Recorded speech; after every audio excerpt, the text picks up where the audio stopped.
साक्षरता तक, ठीक है। तो चलिए वहां तक आंकड़ा को रिवीजन करते हैं, ठीक है। तो भैया पूरे भारत की कुल जनसंख्या कितनी है? 121, 121 करोड़, 121 करोड़, 121 करोड़ 8 लाख, 121 करोड़ 8 लाख उस समय थी। अभी कितना हो गया होगा? लगभग 147 करोड़ पार है। लगभग क्या है? 147 करोड़ पार दिखेगा आपको। तो 2011 की जनगणना के अनुसार इतना था, जो कि पूरे विश्व का कितना है? 17.5%। अभी निकाले थे तो 18 आया था उस दिन, याद आ रहा है? 17% है। खतरा जनसंख्या कहाँ है? भारत में। अब एक एक डाटा यहां मिलेगा, कार्यशील। इसका मतलब समझते हो?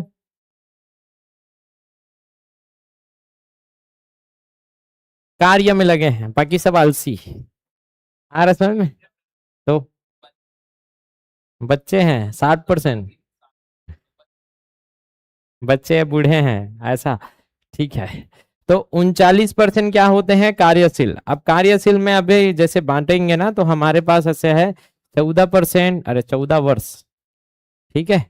और इधर क्या हो जाएगा आपका? 60।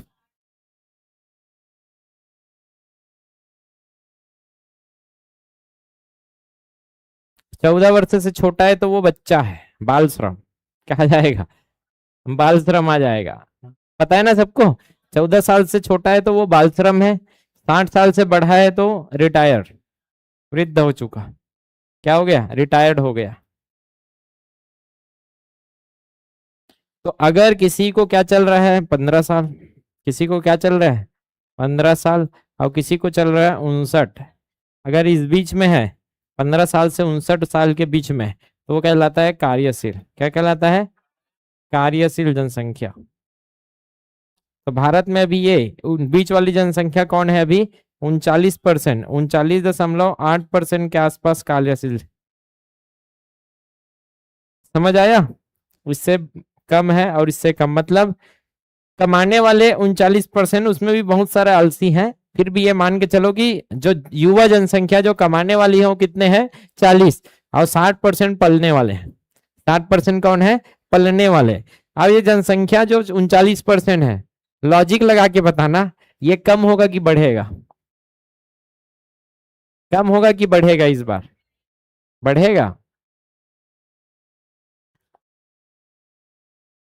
इसमें एक मतलब खतरनाक ग्राफ बनता है, ऐसे ग्राफ ध्यान से समझना, ठीक है।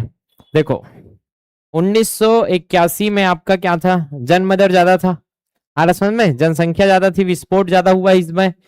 तो 1981 में जान मान के चलो ज्यादा जमन गिरी सोई। 1981 से 80 20 साल और अडान 40 साल। अभी वो मतलब कितना चला था? 45 46 50 के आसपास वही।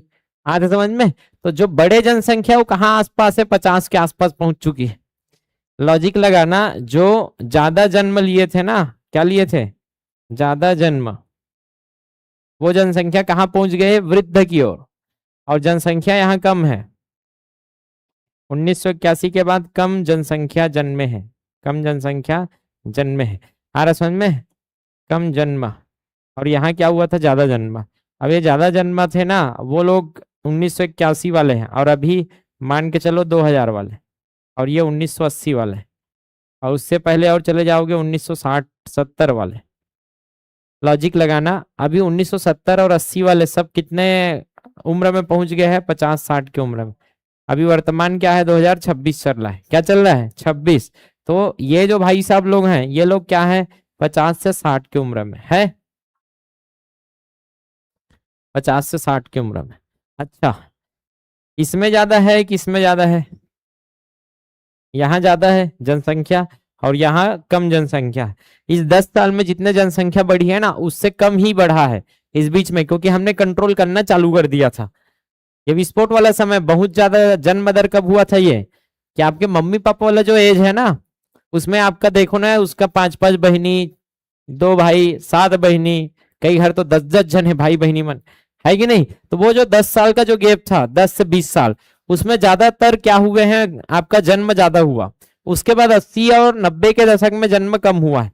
तो लॉजिक लगाएंगे तो उस समय जो ज्यादा लोग जन्मे थे, बहुत ज्यादा लोग, वो लोग सब अब किधर शिफ्ट मारेंगे? बूढ़े को लोग। तो किधर ज्यादा होने वाला है? वृद्ध ज्यादा होने वाले हैं। कौन ज्यादा होने वाले हैं? वृद्ध। और बाल तो वैसे भी ज्यादा नहीं, उतना ही रहेंगे, ज्यादा चेंजेस नहीं आएगा। मतलब ये जितने भी कार्यशील हैं ये लास्ट स्टेज में है। अभी कहाँ है? Last stage. बहुत सारे लोग अभी कहाँ है? 50 से 60 के बीच में। 50 से कहाँ है? क्यों ऐसा है, समझ में आया? ये बहुत ज्यादा मतलब लॉजिकल क्वेश्चन है ये, कि भैया हमारी जो बहुत बड़ी जनसंख्या है इस बीच का, वो बहुत बड़ी जनसंख्या किस कब की है? वो बड़ी जनसंख्या ये वाली है, डोकरी डोकरा मन। आ रहा समझ में? जैसे गांव में देखो आप, स्कूल, गवर्नमेंट स्कूल देखो, गवर्नमेंट स्कूल में बच्चे ज्यादा दिखते हैं कि गांव में बूढ़े ज्यादा दिखेंगे आपको? गवर्नमेंट स्कूल में जाके देखना, हम लोग प्राइमरी स्कूल में जब पढ़े थे तो 150-200 लोग थे, और अभी मुश्किल से 50-60 लोग बचे हैं बच्चे वहां। मतलब इससे समझ आता है कि आने वाले 10-20 साल में क्या हुआ है, सीधा आधा से भी कम हो चुका है जन्म। तो बच्चे जाएंगे ही क्या? इतना भी प्राइवेट नहीं है गांव में कि सब प्राइवेट जा रहे हैं, पता भी किया मैंने। वो 10-15 लोग ही प्राइवेट जाते हैं बच्चे। तो कहाँ की बच्चा मन कछो माँ कछे लइकच नहीं है। हाँ समझ में? प्रॉब्लम क्या है, पहले होता था 3-3 4-4 जन, अब वो समय का जो है पूरा जनसंख्या वो अभी कहाँ है? 50 साल चल रहा है या 60 साल चल रहा है, उनको 50 के आसपास है। जैसे आपके मम्मी पापा का एज ग्रुप ही है वही, कि 80 और ये वाला। उस समय का जो जन्म दर है ना वो बहुत ज्यादा था। मतलब ज्यादातर जो भारत में जो लोग हैं वो सब बूढ़े होने वाले हैं। अब बूढ़े होने वाले हैं तो प्रॉब्लम क्या होगा? लॉजिक लगाओ, ये सब बोझा बनने वाले हैं आगे जाके, इसको बोलेंगे आपके बोझा। और ये 39% है, वो सिकुड़ेगा। बच्चे तो उतने ही रहेंगे जितने बच्चे थे, वो आप क्या बनेंगे? जवान बनेंगे। जितना बूढ़े बनेगा, मान के चलो 100 लोग बूढ़े बन गए, 100 लोग क्या बने? वृद्ध। लेकिन यहाँ से बच्चे जवान कितना बन रहा है? मात्र 50 लोग। 50 क्या बन रहे हैं? जवान, क्योंकि बच्चे कम है, अभी बच्चे कम हो रहे हैं। मतलब ये 39% जो अभी कार्यशील जनसंख्या है वो धीरे धीरे कम होगी। अभी क्या होगी? है भविष्य में कम होते हुए दिखेगी आपको। तो भविष्य में क्या होगा? भविष्य में कार्यशील जनसंख्या कम होगी, बोझा बढ़ेगा। ये कहाँ देखने को मिलेगा आपको? जापान में, चीन में। आ रहा समझ में? चीन ने बहुत पहले से आपका कंट्रोल किया, तो उसके पास यहाँ कंट्रोल हो चुका था। हम दो, हमारे दो वाला जो हम कॉन्सेप्ट लगाए, वो लोग पहले से क्या चल रहे हैं उनका? हम दो हमारे एक चल रहा है। कहाँ? चीन में। तो लॉजिक लगाओगे ना, तो वो लोग पहले ही 2000 के पहले ही जनसंख्या में बहुत कंट्रोल कर लिए हैं। तो उनके पास जो जवान ग्रुप है वो बहुत कम बचे, क्योंकि एक एक जन जमना थे। और उनके पास जो बड़ी जनसंख्या वो कहाँ का है इस समय का? जो कि वृद्ध हो चुकी है या हो रही है। आ समझ में? तो वो देश बहुत पीछे हो जाता है, या फिर ग्रोथ कम हो जाता है उसका। जिसके पास कमाने वाला है उसका ज्यादा ग्रोथ होता है। जापान में भी यही प्रॉब्लम है, जापान में बुढ़े ज्यादा मिलेंगे आपको। समझ आया? तो वहां क्या करते हैं? रिटायरमेंट एज ज्यादा होता है। 60 में रिटायरमेंट नहीं होगा, ज्यादा होगा रिटायरमेंट एज, क्योंकि भैया जवान ही नहीं बचे, अब काम तो कौन करे, तो 60 में रिटायर दे देंगे। हमारे यहाँ तो बहुत है, इसलिए 60 साल में क्या दे देते हैं? रिटायर। ये बेसिक जानकारी आपको पता होना चाहिए और रटने की जरूरत नहीं है। बेसिक फैक्ट क्या याद होना चाहिए? बेसिक फैक्ट तो ये याद होना चाहिए कि लॉजिकल है ये। 14 साल से कम रहता है तो उसको तो करवाते नहीं है, तो बाल श्रम हो गया। 60 साल के बाद क्या दे देते हैं? रिटायर, तो वृद्ध हो गया। तो कार्यशील जनसंख्या कहाँ होती है? 15 से 59 वाले इस बीच में, ठीक। और ये कितना परसेंट है बोलेगा तो अभी फिलहाल 2011 के अनुसार 40%। अब इस बार देखने लायक होगा कि इतना ही है कि कम हुआ है। कम ही होगा, लॉजिक लगाओगे तो। अरे समझ में? क्योंकि जनसंख्या कम हुई है, तो अभी जितने जवान यहाँ पहुंचे उससे ज्यादा बुढ़े उधर पहुंच गए। अरे समझ में? तो गांवों में दिखाई देता है। या इस बार कम नहीं होगा ये, तो अगली बार तो 100% खतरनाक रूप से कम होगा। बाकी 2-4 तो डाटा में पढ़ा था जिसमें 35 से 33% करके आया है। देखेंगे अब आगे क्या होगा। तो समझ आ गया ये क्या है? कार्यशील जनसंख्या। कार्यशील वो जो कार्य करेंगे 15 से 59 के बीच। ठीक है सर, ये सब पढ़ चुके हैं हम। क्या है? मूल तथ्य ये सब मैं अलग से करवा चुका हूं, तो ये नोट्स में और नहीं रहेगा अलग से। आदर्श वाक्य क्या है? हमारी जनगणना हमारा भविष्य। ये कब का? 2011 का। 2011 के जो आयुक्त थे वो कौन थे? चंद्रमौली। 21 को क्या कहा जाता है? महान विभाजक वर्ष, क्योंकि जनसंख्या दर बहुत कम रही, माइनस में। जनसंख्या और 10 की वृद्धि पढ़ चुके हैं। अगर वृद्धि पूछा जाए तो वृद्धि में सर्वाधिक जनसंख्या सबसे पहले हमने पढ़ा था। सर्वाधिक जनसंख्या कहाँ, तो ये रिवीजन करते हैं मैप में। ये मैं नोट्स कल बना चुका हूं तो आज एकदम शॉर्ट में चलेंगे, ठीक है। ज्यादा मुंडी कहाँ है, कोचकोचले कहाँ भरा है, यूपी में। कोचकोचले यूपी में भरा है, फिर महाराष्ट्र, फिर बिहार, ठीक है। ये हो गया जनसंख्या सबसे ज्यादा। सबसे कम कहाँ है, सिक्किम में 1 जन खड़ेरी से, ठीक है। फिर 2 जन मिजोरम में और 3 जन अरुणाचल में। ये था सबसे ज्यादा जनसंख्या और ये सबसे कम जनसंख्या। इतना पढ़े थे।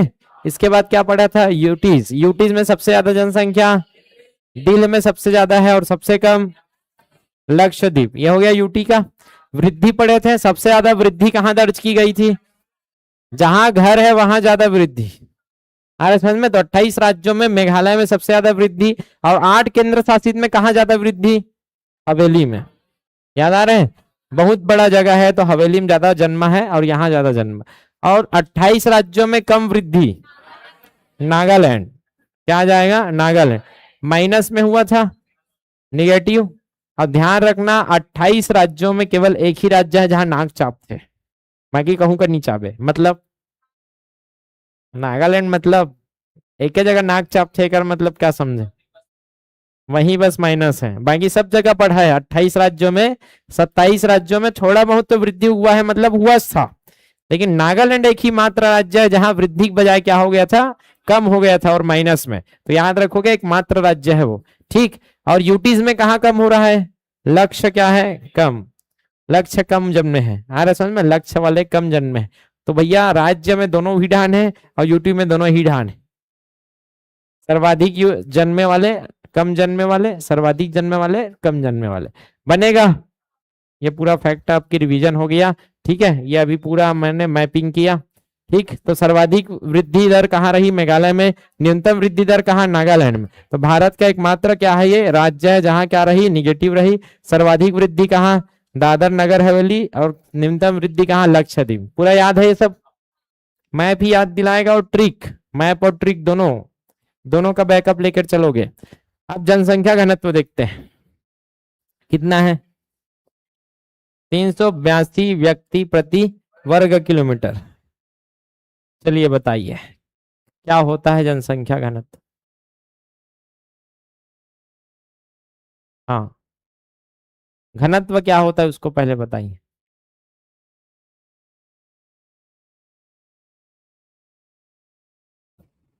घना, घना घना बाल वास्मोल ने किया कमाल। मैं वही उदाहरण देता हूं, ठीक है। घने घने बाल वाले, तो घने घने बाल मतलब कम क्षेत्र में कितना ज्यादा है। आ समझ में, अगर इतने क्षेत्र में आपका बाल बहुत ज्यादा है तो घना है, और इतने क्षेत्र में बाल कम है तो वो विरल है। घनन का विरल उल्टा विरल। आ रहा समझ में। तो भैया घना कितना है वो डिपेंड करता है, आप कोई क्षेत्र में देखते हो। अगर यहाँ ऐसे लिया है, ये छोटा सा क्षेत्र है और यहाँ ऐसे है, क्या लगता है कौन सा घना है, ये घना है और ये क्या है, विरल है। आ रहा समझ में। तो यहाँ कुछ कुछ जहां भरा है वो घनत्व ज्यादा, और जहां कम है वो घनत्व कम। तो कोई एक ऐसा क्षेत्र लिया जहां आदमियों की संख्या कुछ कुछ भरा है वो तो घना भरा है वो मन, ठीक है। और जहां आदमियों की संख्या कम है वहां घनत्व कम है। इसका क्या फायदा है, कोई क्षेत्र में घनत्व ज्यादा है और कोई क्षेत्र में घनत्व कम है, इससे क्या बता सकते हो आप। यहाँ जनसंख्या ज्यादा होगा और यहाँ कम होगा। और बताइए,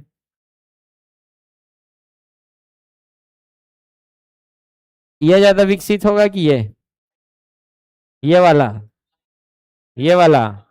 अच्छा, और देखो, अच्छा, दोहन संसाधन के बारे में क्या कहना चाहोगे।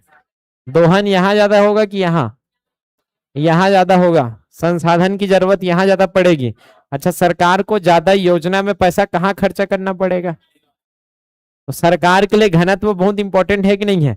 कई जगह में अगर घनत्व आपका ज्यादा आ रहा है मतलब वहां उसको ज्यादा सुविधा देने की जरूरत है। मान के चलो कोई सिटी है, ये एक सिटी है ए, ये एक सिटी है बी। अब 3 हॉस्पिटल खोलना है, कितना हॉस्पिटल? 3। कैसे खोलोगे? 2 हॉस्पिटल यहाँ खोलोगे, 1 वहां खोलोगे। ऐसे होता है घनत्व का प्रयोग। आ रहा है समझ में? मतलब बहुत कुछ देखकर समझा जा सकता है कि घनत्व बता रहा है कि उस क्षेत्र में कितना दबाव है। घनत्व ज्यादा होगा तो उस क्षेत्र में जनसंख्या ज्यादा है और दबाव भी क्या होगा? ज्यादा होगा। तो भारत का दबाव बहुत ज्यादा है। आ रहा समझ में? कोचकिच ले भरा है टीन में। कौन भरिस? बाई है, इसे चढ़ के कोचकिच ले भरिस। चढ़ के कूदा थे सब लोग भरा थे में। चलो अंदर चलो। ठीक है, 3 में बाई हा कोचकिच ले भरिस। आ रहा समझ में? 3 बासी आटा लाजी, ऐसे करके भी कनेक्ट कर सकते। ठीक है, 3 में कोचक कोचक के भरा थे ताकि घना हो जाए। कौन है? बाई हा। समझ में आया यहां तक? तो घनत्व क्या होता है? घनत्व ये होता है कि हमारे, ये कहा रे, हमार भारत। ठीक है, हमार भारत ला जूम करबो। हमार भारत ला का करबो? जूम जूम जूम नहीं होते का। और जूम करके नानचू क्षेत्र देखबो। और नानचू क्षेत्र कितना है? 1 वर्ग किलोमीटर, मात्र 1 वर्ग किलोमीटर एरिया ला ऐसे जूम करके कि 1 किलोमीटर ऐसे ऐसे ऐसे ऐसे वर्ग समझते हो ना? वृत्त करते हो तो अलग हो गए। 1 किलोमीटर इधर, 1 किलोमीटर इधर, 1 किलोमीटर इधर, ये वर्ग बना। वर्ग क्या होता है? जिसकी सभी भुजाएं क्या होती है? बराबर। तो 1 वर्ग किलोमीटर जगह है ये। अब भारत के 1 वर्ग किलोमीटर में कितने लोग लगभग औसतन निवास करते हैं? तो यहाँ औसतन कितने लोग आएंगे? 382 लोग। 382 व्यक्ति आएगा। 382 व्यक्ति प्रति वर्ग किलोमीटर। इसका मतलब है हर वर्ग किलोमीटर में 382 व्यक्ति। समझ आ रहा है? घनत्व ऐसे निकालते हैं कि हर इकाई क्षेत्र में, इकाई क्षेत्र में उपस्थित व्यक्ति की संख्या वहां का क्या कहलाता है? जनसंख्या घनत्व। यही से परिभाषा बनेगा। इकाई क्षेत्रफल में उपस्थित व्यक्तियों की संख्या उस क्षेत्र का क्या है? जनसंख्या घनत्व बनेगा। अगर कोई क्षेत्र में 500 है और कोई क्षेत्र में 200 है तो जनसंख्या घनत्व कहाँ ज्यादा है? 500 वाले में। समझ आ रहा है? ऐसे अब निकालेंगे कैसे? कैसे निकाला होगा इसको? कैसे निकाला होगा भैया? तो हमने पहले देखा, क्या देखा? परिभाषा। परिभाषा क्या बोलते हैं कि भैया प्रति वर्ग क्षेत्र में, प्रति इकाई क्षेत्रफल, आपको इकाई क्षेत्रफल लेना है। प्रति इकाई क्षेत्रफल में क्या देखना है?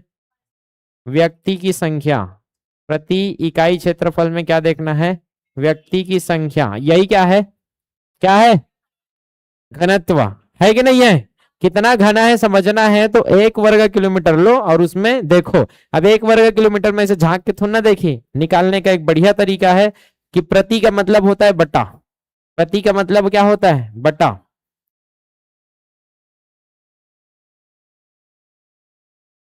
प्रति वर्ग किलोमीटर। ऊपर में क्या चाहिए?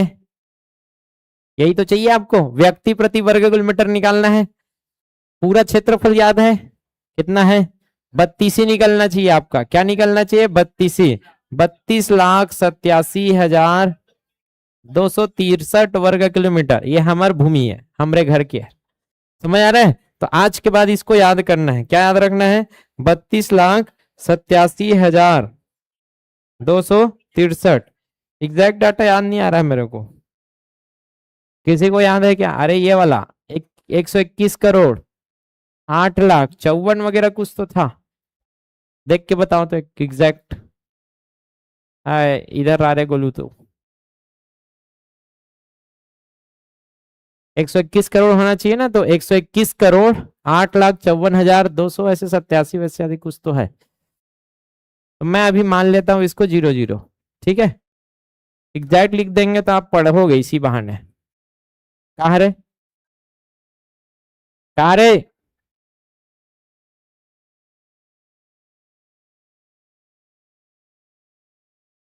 9 लाख दिखा रहे हो? कब? नहीं हो गलत? तो ऐसे भाग देंगे इसको, और भाग देंगे तो हमको नीचे में क्या चाहिए? अरे नीचे में क्या चाहिए? 1 वर्ग किलोमीटर चाहिए। मतलब इसको पूरा भाग देना पड़ेगा। तो 32 लाख को जब 121 करोड़ से भाग दोगे, मोटा मोटा 300 के आसपास आएगा। कैलकुलेट करके देख सकते हो। मतलब 121 करोड़ को 32,87,000 से भाग दोगे ना तो आपको क्या मिलेगा, 382 मिलेगा। क्या मिलेगा? तो कहां से आया, समझ आ गया? ये रटना बस नहीं है, समझना भी है। ये ऐसे आया है कि हम पूरे पूरे क्षेत्रफल को पूरे जनसंख्या से भाग दिए तो हमारा जनसंख्या इतना आता है घनत्व। अगर 382 का और बढ़ गया मतलब हमारी जनसंख्या बढ़ी है। पता चलता है, समझ में आ रहा है? या उल्टा बोल सकते हो, जनसंख्या बढ़ेगी तो घनत्व भी बढ़ेगा। बताओ, यहाँ जनसंख्या बढ़ गई तो घना हो जाएगा, आबादी घनी आबादी हो जाएगी, और जनसंख्या कम होगा तो आबादी क्या हो जाएगी, विरल हो जाएगी। तो सीधी सी बात, इसका जो अगर ध्यान से समझोगे तो दो चीज हो सकता है। एक तो हो सकती है घनी आबादी, हो सकती है घनी आबादी, और एक हो सकती है विरल आबादी। ठीक, घनी आबादी या विरल। घनी आबादी का मतलब क्या है, वहां जनसंख्या कम है कि ज्यादा? लॉजिक लगाओ ना यार, घना है मतलब क्या है, कम है कि ज्यादा? ज्यादा है, तो जनसंख्या क्या है, ज्यादा। और जहां विरल आबादी है तो विरल आबादी मतलब कम जनसंख्या। और क्या बोलना चाहोगे, बोलो ना यार, क्या बोलेंगे? सुविधा जरूरी, सुविधा ज्यादा लगेगा, सुविधा ज्यादा लगेगा। ठीक है, और क्या लगेगा? दोहन ज्यादा होगा। क्या होगा? दोहन समझते हो? दोहन देगा, कौन से वाला दोहन है, खाना पीना वाला। ठीक है, तो खनिज दोहन यहाँ क्या होगा, कम होगा। खनिज दोहन या संसाधन का दोहन क्या होगा, कम। पानी की जरूरत कहाँ ज्यादा पड़ेगा, जहां घनी आबादी है वहां पानी की ज्यादा जरूरत पड़ेगा, सुविधा ज्यादा लगेगा। आ रहा समझ में? सुविधा ज्यादा लगेगा। तो एक घनी आबादी का मतलब यह होता है संसाधन का दोहन कम होगा। मतलब 121,08,54,977 ऐसे हुआ था आपकी जनगणना 2011 की। ठीक है, और इस बार होगा 147 करोड़। ठीक, बनेगा। तो भैया हमने इसको जब भाग दिया तो भाग दिया पूरा 32 लाख से, तो लगभग 382 के आसपास मिलेगा। ठीक है, लगभग बता रहा हूं, उसमें भी आप कैलकुलेट करते वक्त ये लोग क्या लिए हैं उसके ऊपर है, लेकिन 300 के आसपास, 380-82 के आसपास ही मिलेगा, करके देखो तो। इसके बाद क्या याद रखना है, याद हो गया ये 382 कहां से आया, समझ आया? इसका मतलब समझ आया कि कहीं घनत्व ज्यादा मतलब घनी आबादी, और घनत्व कम आया मतलब कम। घनत्व किस पर डिपेंड करता है कि वहां कितना कुछ कुछ ले भराया है। ज्यादा जनसंख्या मतलब घनत्व भी क्या होगा, ज्यादा होगा। समझ में आता है? हाँ सर। अब सर्वाधिक जनता घनत्व कहाँ है? अब लॉजिक लगाना सर, यूपी में ज्यादा जनसंख्या किसका? हाँ, दिमाग लगाना, ये यूपी है और ये क्या है, बिहार, और ये क्या है, महाराष्ट्र। दिमाग लगाना, यहां भले ज्यादा जनसंख्या है, आ रहा समझ में? यहां जनसंख्या ज्यादा है, उससे कम थोड़ा यहां है, और ये तीसरा नंबर में आता है गिनती में। यहां 200 लोग हैं, यहां 180 लोग हैं, और यहां 170 लोग हैं। बताओ, 200 लोग बहुत बड़े जगह में फैले हैं, और यहाँ 170 लोग बहुत छोटे जगह में सिकुड़े हैं। घना घना घना कहाँ दिखेगा, पास पास में कहाँ दिखेंगे, बिहार में। समझ में आ गया? ये इसलिए है क्योंकि क्षेत्रफल क्या है, यहाँ ज्यादा कम है, क्षेत्रफल क्या है, कम। तो लॉजिक लगाओगे तो यहाँ जो भी जनसंख्या होगा वो व्यक्ति के किससे भाग देंगे, क्षेत्रफल से भाग देंगे। तो क्षेत्रफल से भाग दोगे तो क्षेत्रफल क्या है, कम है, और कम क्षेत्रफल है तो छोटे संख्या से भाग दोगे तो बड़ी आएगी संख्या। 6 को 2 से भाग दो और 6 को 3 से भाग दो, 2 तिया 3 आया, और 3 दूने, तो बड़ी से भाग दोगे तो छोटी हो जाएगा, और छोटी से भाग दोगे तो ये छोटा है क्या, और छोटी से भाग दोगे तो ये संख्या क्या आएगा, बड़ी आएगा। क्या आएगा, बड़ी। मतलब कम क्षेत्र में ये मैथमेटिकल एक्सप्लेनेशन है कि कम से भाग दोगे तो संख्या बड़ी आएगी। जैसे 12 है, 12 को 2 से भाग दो, 12 को 6 से भाग दो, किसमें छोटी आएगी, बड़े वाले से भाग दोगे तो छोटे होते जाएगा, जितना बड़ा उतना छोटा। तो ये उल्टा होता है, व्युत्क्रमानुपाती भी बोलते हैं इसको, कि हर जितना बड़ा होगा इसका मान उतना ही छोटा होगा, और हर जितना छोटा होगा उसका उल्टा उतना ही बड़ा आएगा। देखो 2 छक्के 12 और 6 दूने 12, ये छोटा आया और ये बड़ा आया। आया? तो वही वाली बात है, कम क्षेत्रफल है इसलिए व्यक्ति क्या दिखेंगे आपको, ज्यादा, कोचकोचले भरा हुआ दिखेंगे, लेकिन जनसंख्या के स्तर में कौन ज्यादा है? यूपी। और घनत्व कोचकोचले कहाँ भरा है बोलिता? छोटे से क्षेत्र में ज्यादा भरा गया है यहाँ बिहार में, इसलिए यहाँ दबाव बहुत ज्यादा है। छोटे से जगह में क्या है? दबाव ज्यादा है। क्या ज्यादा है? और जहां दबाव ज्यादा वहां गरीबी। दबाव ज्यादा मतलब गरीबी। लॉजिक लगाओ ना यार, गरीबी रहेगा कि नहीं रहेगा? क्योंकि संसाधन कम है, खाने वाले ज्यादा है और सुविधा कम। मतलब एक हॉस्पिटल भी खोल लोगे तो वहां कुछ कुछ ले जाकर भरा जी। अरे समझ में, एक स्कूल भी खोलोगे तो सुविधा नहीं दे पाओगे, क्योंकि कुछ कुछ है, पूरा कुछ कुछ खोच पुछ हो जाएगा। और जहां कम है, बोलते हैं ना सुविधा ज्यादा है। अमेरिका में जाओगे, अमेरिका में सुविधा इसलिए ज्यादा है क्योंकि वहां घनत्व बहुत कम है। हमारा 382 है, वहां का एग्जैक्ट निकाल के देखोगे तो कितना आ रहा है देखो तो। आप लोग ना बीच में ना एक जन असिस्टेंट रखना पड़ेगा मेरे। मैं ये सब नोट्स में नहीं डालता, क्यों? जरूरत छोड़ना, अमेरिका का घनत्व छोड़ना पूछेगा, लेकिन मैं आपको इमेजिन कराना चाहता हूं कि अमेरिका में कितना घनत्व है, देखो और बताइए। अरे समझ में ऑटोमेटिक समझ आ जाएगा कि भारत में कितना दबाव है और अमेरिका में कितना दबाव है। कहाँ दबाव है? दूसरा नंबर के बंगलापान में, साइड वाले भाई साहब के पास दबाव है। ठीक है, तो बिहार में दबाव है और पश्चिम बंगाल में कोचकोचले भरा है, बंगलापान में भरा है कोचकोचले।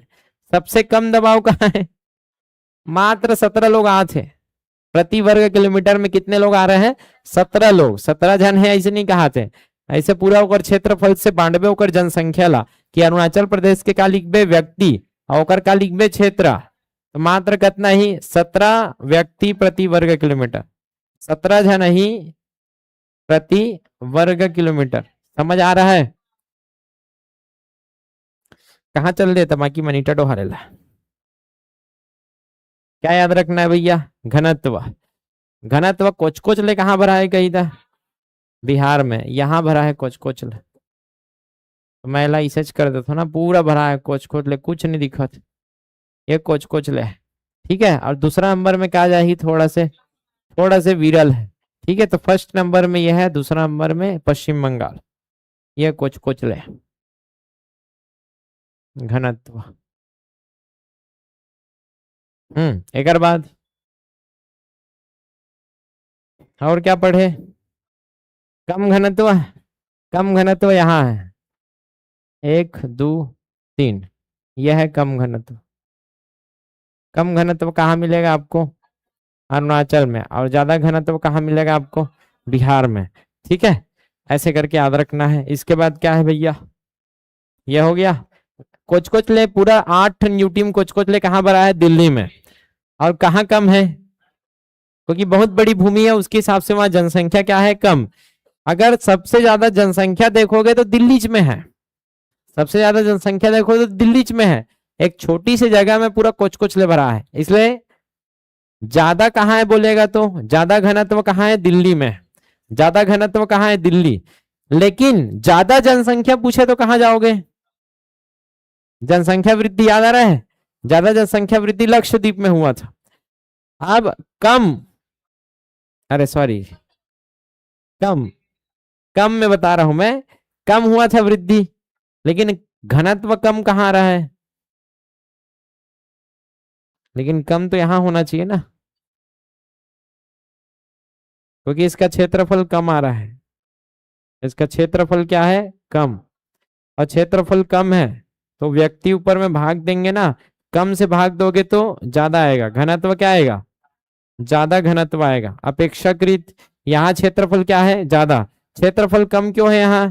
क्योंकि यहाँ छोटे छोटे द्वीप है, बस नान नान आरुक छोटे छोटे, इसे ऐसे दिखता भी नहीं है मैप में। देखोगे दिखत मैप में साइड में दिखत हो, कराओ चित्त नहीं दिखत है, लेकिन अंडमान निकोबार हरा हरा दिखत, देखो साइड में दुरियास भी दिखत, दिख रहा है ना?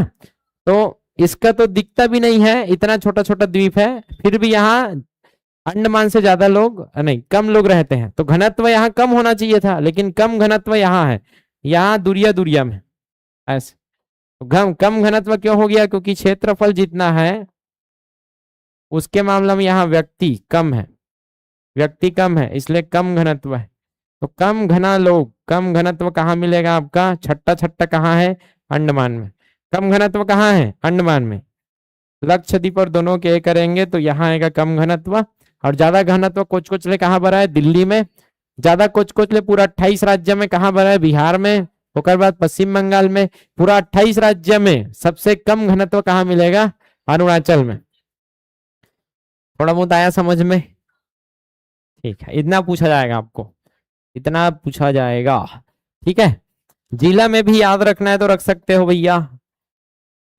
ठाणे, महाराष्ट्र का क्या है? ठाणे। ये जो ठाणे है, यही ठाणे वाला है जहां पहली बार रेल चला था आपका, पैसेंजर वाला। ठीक है, बंबई टू ठाणे वाला। तो सर्वाधिक जनसंख्या वाला जिला है ठाणे, जबकि सबसे कम जनसंख्या वाला जिला है दिबांग घाटी। दिबांग घाटी कहाँ है? अरुणाचल प्रदेश। महाराष्ट्र का ठाणे जिला सबसे ज्यादा भरा है, तो ठाणे में ज्यादा कैदी हो गए। तो जिला पूछेगा तो यहाँ आ जाएगा आपका ठाणे। ठाणे में क्या आएगा? ठाणे में ज्यादा है। ठाणे में क्या है? ज्यादा। और इधर के दिबांग में क्या है? कम। दिबांग घाटी में कम।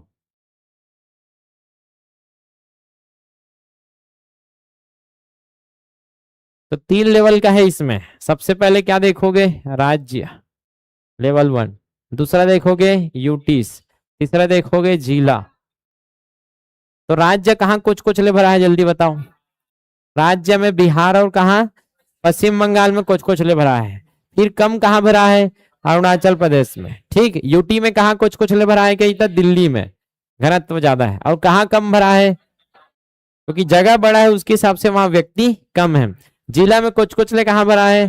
ठाणे में। और कम कहाँ भरा है? दिबांग घाटी में। ऐसे टाइप का क्वेश्चन है ये। ठीक है, तो भैया कुछ कुछ लेकर के याद रखो, तब फील कर पाओगे। बिना फीलिंग के याद नहीं होगा, नहीं तो फीलिंग्स।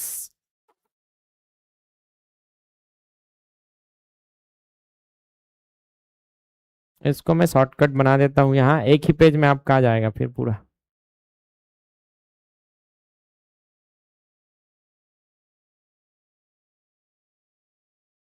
ज्यादा घनत्व और कम घनत्व। सबसे पहले बता दीजिए राज्य। राज्य में ज्यादा घनत्व कहाँ है? बिहार में है। बिहार के बाद बिहार, और हो जाएगा पश्चिम बंगाल। ठीक, कम कहाँ है? अरुणा अरुणाचल। ठीक, ये हो गया आपका राज्य का। ठीक, यूटीज में सबसे ज्यादा घनत्व कहाँ मिलेगा? दिल्ली में कुछ कुछ ले भरा है। और कम कहाँ है? अंडमान निकोबार। ऐसे बनता है आपका शॉर्ट नोट्स। ठीक, उसके बाद जिला। जिला में सर्वाधिक कहाँ है? ठाणे में। और सबसे ज्यादा नहीं, सर्वाधिक ठाणे में, कम कहाँ है? दिबांग। दिबांग दिबांग कहाँ है? अरुणाचल प्रदेश में। ठाणे कहाँ है? महाराष्ट्र। ठीक है, ये हो गया आपका घनत्व पूरा। इतनी ही जानकारी आपको होना चाहिए, और घनत्व का एक्चुअल अर्थ भी समझ के रखो। टाइम पास करने वाला का गया एग्जाम। लिंगानुपात बता दिया था, सब याद है आपको? लिंगानुपात, इसमें कुछ है क्या? न्यूनतम वाला एक तो ऐड करना है। न्यूनतम वाला एक तो ऐड है, देखो बाकी सब तो याद है। देखो राष्ट्रीय लिंगानुपात 9:4:3 में, याद है? तो चारा नहीं है, 3 में। सर्वाधिक राज्य केरल, नीचे तरफ बनाए थे ऐसे। करना कैसे जाते का? पहला राज्य केरल, दूसरा राज्य तमिलनाडु, तीसरा राज्य, अरे में क्या लगा रहे हैं? डिम्पल। डिम्पल मतलब पुदुचेरी। ये सबसे ज्यादा है, ये सबसे क्या है? ज्यादा। ठीक है, तो सर्वाधिक क्या है? केरल, तमिल और आंध्रा। ठीक, न्यूनतम कहाँ जाएगा? ऐसी धाकड़ है, धाकड़ है, ऐसी धाकड़ है। धाकड़ी कम है। धाकड़ी क्या है? कम है। सर्वाधिक पुदुचेरी, और सबसे न्यूनतम में दमन हो गई से। स्त्रियों का क्या हो गया था? दमन। तो यह राष्ट्रीय लिंगानुपात में बड़ा वाला। शिशु वाला कहां से कहां तक देखते हो? 0 से 6 वर्ष। अब शिशु वाला में तो और कम हो गया था, 9 मतलब 9 था। 9 मतलब 9, 9 1 9। सर्वाधिक शिशु लिंगानुपात पूछे तो अरुणाचल में जाना पड़ेगा। और सर्वाधिक भी 1000 से ऊपर नहीं जा रहा है, देखो इतनी खतरनाक स्थिति है। पूरा पूरा भारत में सबसे ज्यादा है अरुणाचल में। अब वो भी है, सबसे ज्यादा कितना है? 1000 पुरुष में मात्र 972 महिला, मात्र। तो लॉजिक लगाओगे तो सब राज्य में 972 से कम है, और सबसे कम क्या है इसमें 834। हरियाणा अपने अपने जगह में डटा हुआ है, धाकड़ी नहीं है, और धाकड़ी हम पैदा भी नहीं करेंगे कहा था। कैसे यहाँ क्लास में नहीं दिखे लिंगानुपात उल्टा दिखते। चलो क्लास के लिंगानुपात निकालते के जनवल क्लास में। लड़की मन हाँ हाथ उठाइए, एडान वाले मन। 3 2 5 2 7 3 10 15 16 22 22 22 4 26 26 7 30 2 32 38 लड़के लोग इधर वाले। 1 2 3 4 5 6 7 8 9 9 हो गया। इधर इधर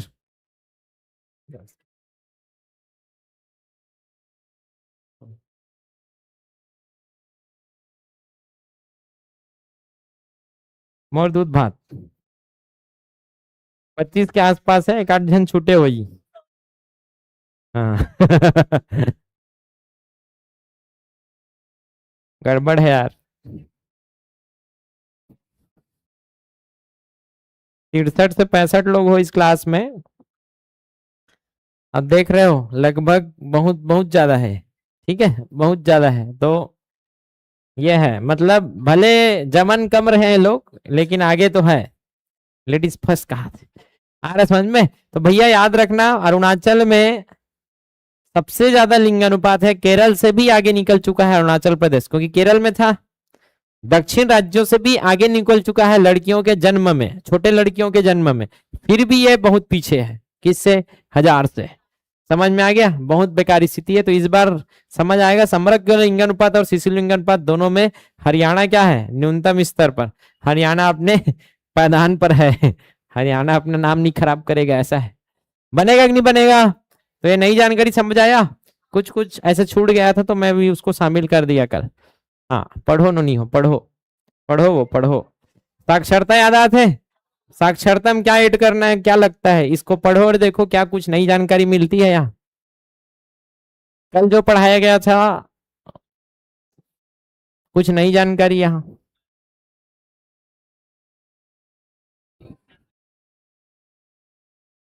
अच्छा करहज याद रखते हो यार।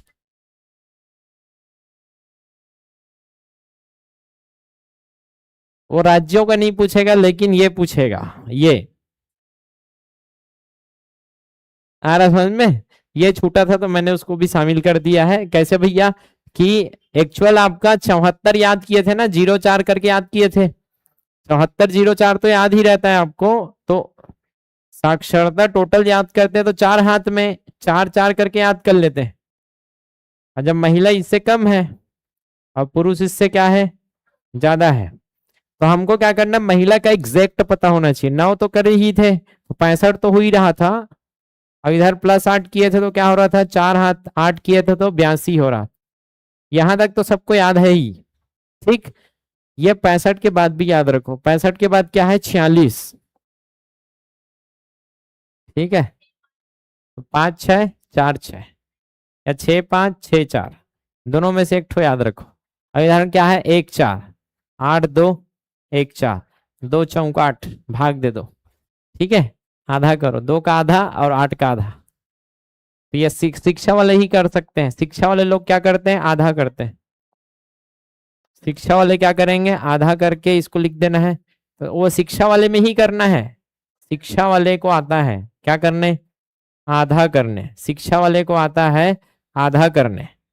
और यहाँ गिनती गिनने आते हैं 5 6 4 6 5 6 4 6 5 6 4 6। ऐसे ही रटना पड़ता है कुछ ना कुछ कनेक्ट करके। कनेक्शन रहेगा तो याद रहेगा। याद हो गया था। अब ज्यादा शिक्षा चाहिए तो क्या करना है? करेला जूस, थोड़ा रम, थोड़ा गोवा गटक लेना। तो करेला जूस, रम और गोवा पढ़ लिए थे। सबसे कम आओ कब हमारा बिहार पे। तो बिहार में सबसे कम साक्षरता है। उसके बाद क्या है? अरुणा टूरी काडो हरेलगिरी से इंटा।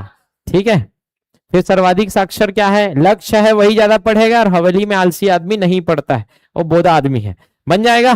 तो नया क्या मिला है, बस ये 4 6 करना है, उधर क्या करना है, आधा करना है। ठीक है नो, नहीं हो समझ में आगे का हाथ, दांत सड़ गए, ध्यान नहीं है। एक ऐसे देखो तो ध्यान दो, अगर ध्यान नहीं है कौन ना देखा, ये गलत बात है। एक ऐसे तो याद नहीं हो तुम अल्लाह आनो ढाला देखा तो रखो। अब ये हरा क्या है, ग्रामीण, हरा भरा तो ग्रामीण जगह में ही दिखेगा, और पीला पीला कहाँ दिखेगा ऐसे तो हरा भरा दिख रहा है वो क्या है, ग्रामीण, और पीला पीला दिख रहा है वो क्या है, शहरी। इससे तुरंत कनेक्ट होना चाहिए कि भैया ग्रामीण ज्यादा है शहरी कम, लॉजिकल है यार, शहर कम है गांव ज्यादा है। अब कैसे भी लॉजिक लगाए, आधा ऐसे होता है क्या, आधा से ज्यादा है, कैसे है, आधा से ज्यादा, कि ग्रामीण और शहरी बरोबर होता तो 50-50 होता। अब 50 से भी कितना ज्यादा है ये, देखो ये 68 तक जा रहा है, कितना तक जा रहा है 68, तो ये 50 और 18 टोटल कितना होता है 68, और ये मात्रा कहां तक सिमट गया 31, तो 1 2 3 31, और यहाँ 68.8 688, ये आ गया 688, और ये आ गया 31। तो ग्रामीण लोग कितने हैं यहाँ, 70% ग्रामीण निवास करती है, और 31% शहरी। क्या लगता है कौन सा डाटा बढ़ेगा, ग्रामीण बढ़ेगा कि शहरी, शहरी डाटा बढ़ेगा। शहर में जनसंख्या ज्यादा होने वाली है अभी, क्योंकि बहुत सारे ग्रामीण लोग अभी शिफ्ट हो गए किधर, शहर में।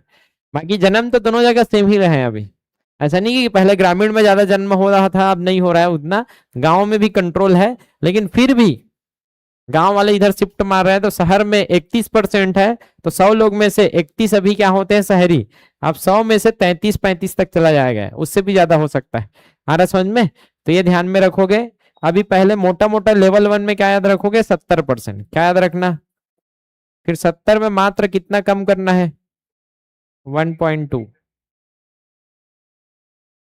तो 70 और 30 का खाका पहले याद करो, फिर 30 में क्या जोड़ना है 1.2, इधर से 1.2, 1.2, तो 100 में से ज्यादा कौन है पूछेगा तो ग्रामीण ज्यादा है, कौन ज्यादा है ग्रामीण, कम कौन है शहरी।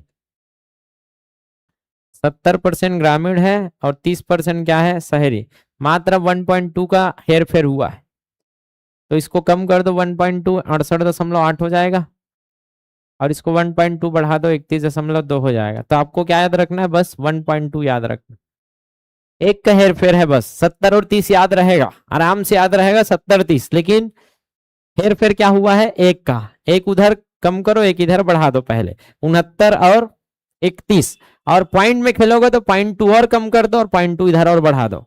अगर पॉइंट तक जाके पूछता है तो ऐसे करके याद रखना चाहिए। समझ में आ गया। अब इसमें भी सबसे ज्यादा गांव ग्रामीण लोग कहाँ निवास करते हैं, सबसे ज्यादा ग्रामीण लोग हिमाचल प्रदेश में, सबसे ज्यादा ग्रामीण परसेंट देखने को कहाँ मिलेगा, हिमाचल परसेंट, अरे हिमाचल प्रदेश परसेंट हो गया था, न्यूनतम ग्रामीण प्रतिशत। अच्छा प्रतिशत और संख्या में क्या अंतर है, प्रतिशत, प्रतिशत का शब्द विच्छेद कीजिए,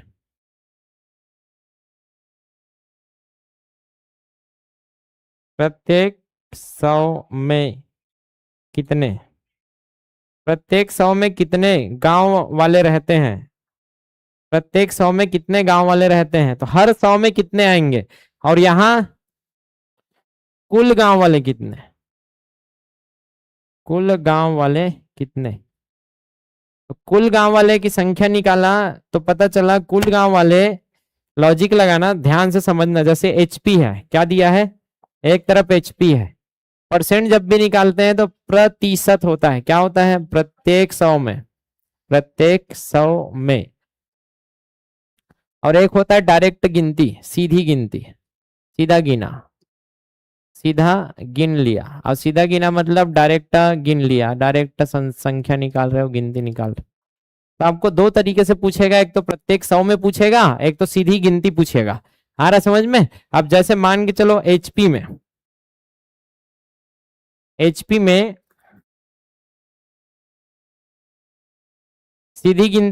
सीधी गिनती किया तो कितने लोग आए हैं? 100 लोग। 100 लोग नहीं, थोड़ा से ज्यादा लेते हैं, 200 लोग आए। सीधी गिनती में कितने लोग आए? 200 लोग। ठीक है, कितने? ग्रामीण, ग्रामीण का चल रहा है ना भाई, ग्रामीण। और जब महाराष्ट्र में देखें, कहाँ की गिनती चल रही थी? महाराष्ट्र वाला है क्या? सर्वाधिक कहाँ है? म- शहर वाला दिया था क्या?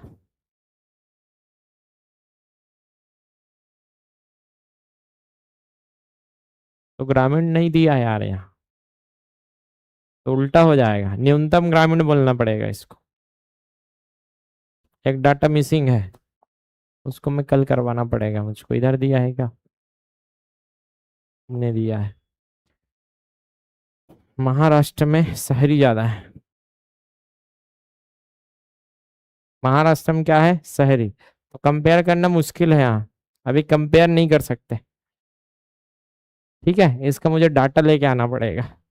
डाटा का क्रॉस चेक करके आता हूँ, क्योंकि अभी गूगल करोगे ना कोई मतलब नहीं है। तो अभी बस याद रख ले रहो, मैं आगे समझाऊंगा इसको। इसका मतलब क्या है कि आप 100 लोग लो। कितना लो? 100 लोग। प्रत्येक 100 में बोल रहा है ना, 89 प्रत्येक 100 में। इसका मतलब है सर, हिमाचल प्रदेश में जाओगे, हर 100 में 89 लोग ग्रामीण मिलेंगे।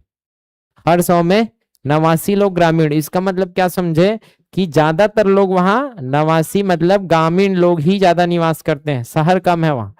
क्या कम है? तो शहर कम कहाँ है? हिमाचल प्रदेश में। लेकिन गिनोगे ना, हेड ऑफ संख्या गिनोगे, तो हेड ऑफ संख्या गिनोगे तो हिमाचल से ज्यादा आई थिंक बिहार वगैरह में आएगा। बिहार झारखंड में ग्रामीण लोग आ रहा है समझ में, बिहार। लेकिन परसेंटेज में बिहार पीछे हो जाता है, प्रत्येक 100 में बिहार पीछे हो जाता है। लेकिन प्रॉपर ऐसे गिनोगे, 1 2 3 4, मान के चलो यहाँ 200 लोग आए तो यहाँ 300 लोग आ जाएंगे। लेकिन वो 300 लोग में, 300 में शहरी भी ज्यादा है, शहरी भी ज्यादा है, तो 500 लोग शहरी है। लेकिन यहाँ मान के चलो 200 ही आया, गिनती में 200 आया, लेकिन 100 लोग शहरी है। तो यहाँ शहरी कम है, क्योंकि ग्रामीण ज्यादा है। प्रत्येक 100 में कौन ज्यादा है? ग्रामीण ज्यादा है। तो इसका मतलब ये होता है। नहीं आएगा समझ अभी, जब तक हम कंपैरिजन करके नहीं समझेंगे तो नहीं आएगा। फिलहाल तो अभी समझ लिए कि 100 में 89 लोग क्या है? ग्रामीण है। तो ज्यादा ग्रामीण कहाँ निवास करते हैं?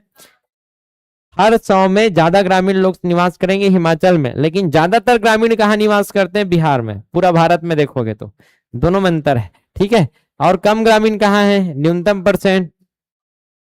हर 100 में कितने लोग? मात्र 37 लोग। 37 लोग क्या होते हैं? ग्रामीण। मतलब वहां ज्यादातर शहर में निवास करने वाले। हर 100 में कितने? 63। 63 लोग तो क्या होते हैं? शहरी होते हैं वहां। तो ज्यादातर शहरी लोग कहाँ मिलेंगे आपको? गोवा में। और ज्यादातर ग्रामीण लोग कहाँ मिलेंगे आपको? हिमाचल में। ज्यादातर बोला। और संख्या गिनोगे तो संख्या में अलग आएगा, वो डाटा हम लोग देखेंगे। सर्वाधिक शहरी जनसंख्या जैसे गिनोगे, तो ज्यादातर गिनती करोगे तो गिनती, बड़ा गिनती कहाँ आएगा? 28 राज्यों में महाराष्ट्र। ज्यादा लोग यहाँ निवास करते हैं शहरी में। फिर उसके बाद यूपी, और उसके बाद तमिलनाडु। ठीक है, उल्टा चल रहा है। महाराष्ट्र सेकंड में था, उत्तर प्रदेश सेकंड में आ गया। मतलब उत्तर प्रदेश और यहाँ जनसंख्या तो ज्यादा है दोनों जगह, लेकिन महाराष्ट्र शहरी के मामले में ज्यादा है। किससे? यूपी से। उत्तर प्रदेश में सर्वाधिक जनसंख्या, मान के चलो यहाँ 1000 लोग हैं, उससे कम था महाराष्ट्र में 800 लोग। लेकिन 800 में शहरी 700 है, यहाँ यहाँ शहरी 600 है। क्या समझे? जनसंख्या के मामले में यूपी आगे है, लेकिन शहरी, इसमें से शहरी लोग ज्यादा कहाँ है आपके? महाराष्ट्र में। तो ज्यादातर शहरी उद्योग, शहर कहाँ मिलेगा? महाराष्ट्र में। किससे ज्यादा? यूपी से ज्यादा। और कहाँ ज्यादा शहर है? तमिलनाडु। ठीक, सर्वाधिक शहरी लोग, इसको ना मुझे क्रॉस चेक करके आना पड़ेगा। सर्वाधिक परसेंट कहाँ मिलेगा? गोवा में। वहां सर्वाधिक, न्यूनतम ग्रामीण मिला है। न्यूनतम ग्रामीण तो सर्वाधिक शहरी, मतलब 100 में से 67%, जस्ट उल्टा हो जाएगा। 100 में से 67% क्या है? शहरी है। तब तो सर्वाधिक है। तो सर्वाधिक शहरी गोवा में, और न्यूनतम ग्रामीण कहाँ है? गोवा में। 63 आएगा। हाँ, 62.9। कल हम लोग और देखेंगे इसको। ठीक है, अभी इसको देखो। एसटी और एससी का डाटा आज रट के आइए। ST SC very very important. सबसे पहले हम SC को पढ़ते हैं, फिर इसको नोट्स बनाएंगे, शॉर्ट नोट्स। क्या दिया है इधर? सर्वाधिक जनसंख्या।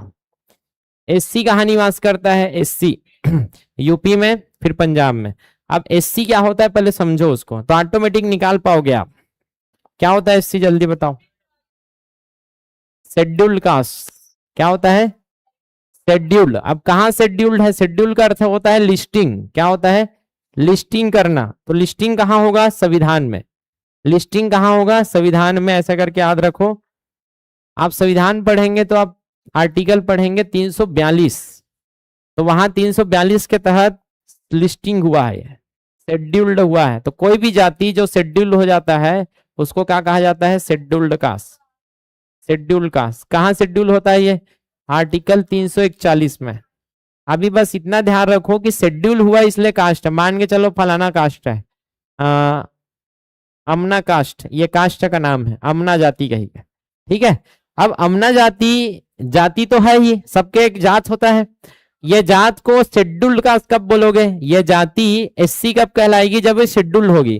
कहाँ शेड्यूल होगा? ये 341 में। कहाँ शेड्यूल होगा? 341 में। जब इस सूची में शामिल हो जाएगा तब ये सूची में शामिल होते ही ये SC बन जाएगा, और SC के जितने भी सुविधाएं, आरक्षण है इस जाति के लोगों को मिलेगा। फिर ऐसे चलता है भारत में आरक्षण। आ रहा समझ में? तो संविधान ने एक लिस्ट बनाया है, और ये लिस्ट चेंज करने का अधिकार किसके पास है? संसद के पास। ये सब हम लोग पढ़ेंगे। मतलब आपके जो नेता हैं, सांसद लोग हैं, वही कानून बनाकर आपके कोई भी जाति को किसमें डाल सकती है? SC में। आपके जाति को SC में डालना या ST में डालना वो संसद के हाथ में है। वैसे ही शेड्यूल्ड ट्राइब्स, ST ट्राइब्स हैं। ट्राइब्स क्या होता है? Scheduled tribes. Scheduled tribes article just उसके बाद में जिक्र है किसका? ST का, ठीक है भैया। शेड्यूल्ड मतलब अनुसूचित। अनुसूचित है ये, कहीं तो सूची में डला है ये, सूचित, इसलिए इसको बोलते हैं सूचित जाति। तो कोई भी जाति जब वो सूचित हो जाती है तो उसको क्या बोलते हैं? अनुसूचित जाति। कोई भी, अब कोई भी जाति को क्यों करेंगे भाई? कोई जाति को SC में क्यों शामिल किया? कोई भी जाति SC में शामिल है मतलब SC का आरक्षण उसको मिलेगा। मिलेगा आरक्षण, मिलेगा, सुविधाएं मिलेगी। क्यों भाई आरक्षण और सुविधा क्यों दे रहे हो? क्योंकि ये लोग दब गए थे, और दबे थे तो क्यों दबे थे? तो ऐसे जाति जिनका भूतकाल में क्या हुआ है? शोषण। भूतकाल में शोषित जाति कहाँ शामिल किया गया? SC में। तो ज्यादातर SC में देखोगे ना, तो मैदानी इलाके में जो बड़े जाति हैं उससे ज्यादा शोषित जाति थी, जिसके साथ छुआछूत का व्यवहार किया जाता था, भेदभाव किया जाता था। ऐसे जातियों को कहाँ शामिल किया जाता है? शेड्यूल कास्ट में, SC वाले में। आ रहा है समझ में? और शेड्यूल ट्राइब्स, ट्राइब्स मतलब होती है आदिवासी, वनवासी। आ रहा समझ में? तो शेड्यूल मतलब यहाँ भी क्या है? अनुसूचित है। अनुसूचित मतलब ये भी सूची में है, लेकिन कैसा सूचित? ट्राइब्स। ट्राइब्स मतलब जनजाति। जन ही जिसकी जाति है, जन ही जिसकी जाति है, और जन जिसकी जाति है मतलब वो वनवासी है। वनवासी, आदिवासी, ऐसे लोग जिन्हों मुख्य धारा से क्या है? अलग है। ऐसे लोगों का उत्थान भी जरूरी है, तो उनको भी क्या दिया जाता है? उनका हक। हक मतलब आरक्षण, तो उनको आरक्षण देना है। तो ऐसे जनजाति जो कि सूचित है, तो जनजाति जो सूचित हो जाती है उसको क्या बोलते हैं? अनुसूचित। तो ये क्या होते हैं? जंगलों में निवास करने वाले लोग, जंगलों में रहने वाले, उनको भी हम क्या करते हैं? उन जनजाति को हम सूची में शामिल करते हैं, तो वो क्या कहलाएंगे? ST। तो कोई भी जनजाति, मान के चलो मेरा क्या है? मैं साहू जात का हूं। अब साहू को सरकार ने किस में शामिल कर दिया? शेड्यूल्ड में, 342 में। अगर वो 342 में घुसा दे उसको कि साहू लोग ज्यादातर जंगलों में निवास करते हैं, ऐसे करके, तो साहू क्या बन जाएगा? ST बन जाएगा। आ रहा समझ में? लेकिन ये क्राइटेरिया में आता है क्या? साहू नहीं आता, इसलिए सरकार नहीं करेगी इसको। आ रहा समझ में? लेकिन कोई जनजाति है, मान के चलो गिर जनजाति, ऐसा कुछ जनजाति है गिर। अब वो गिर जनजाति जंगलों में निवास करती है, वो बहुत मांग कर रही है सरकार से कि हम जंगलों में निवास करते हैं, पूरा प्रूफ दे दिया सरकार को। तो सरकार क्या कर सकती है? इसको 342 में शामिल करेगी। 342 के तहत ये जनजाति फिर क्या कहलाएगी? ST कहलाएगी। ऐसे करके पूरा 42, कितने अभी छत्तीसगढ़ में 42 जनजाति को सूचित किया गया है छत्तीसगढ़ के, सरगुजा और बस्तर का मिला के, ये हम लोग पढ़ेंगे छत्तीसगढ़ में। यहां तक क्लियर है? अरे आया समझ में? तो ऐसे शोषित जातियों की संख्या पूरे भारत में कितनी है, ऐसे गिनती किया जाएगा। 2011 में किया गया था, ओबीसी का नहीं किया, इसलिए ओबीसी का नहीं पढ़ेंगे। तो ऐसे जब गिनती किया गया, एक तो होगा परसेंटेज निकाला जाएगा और एक तो गिनती किया जाएगा। तो पहले बता देते हैं आपका भारत के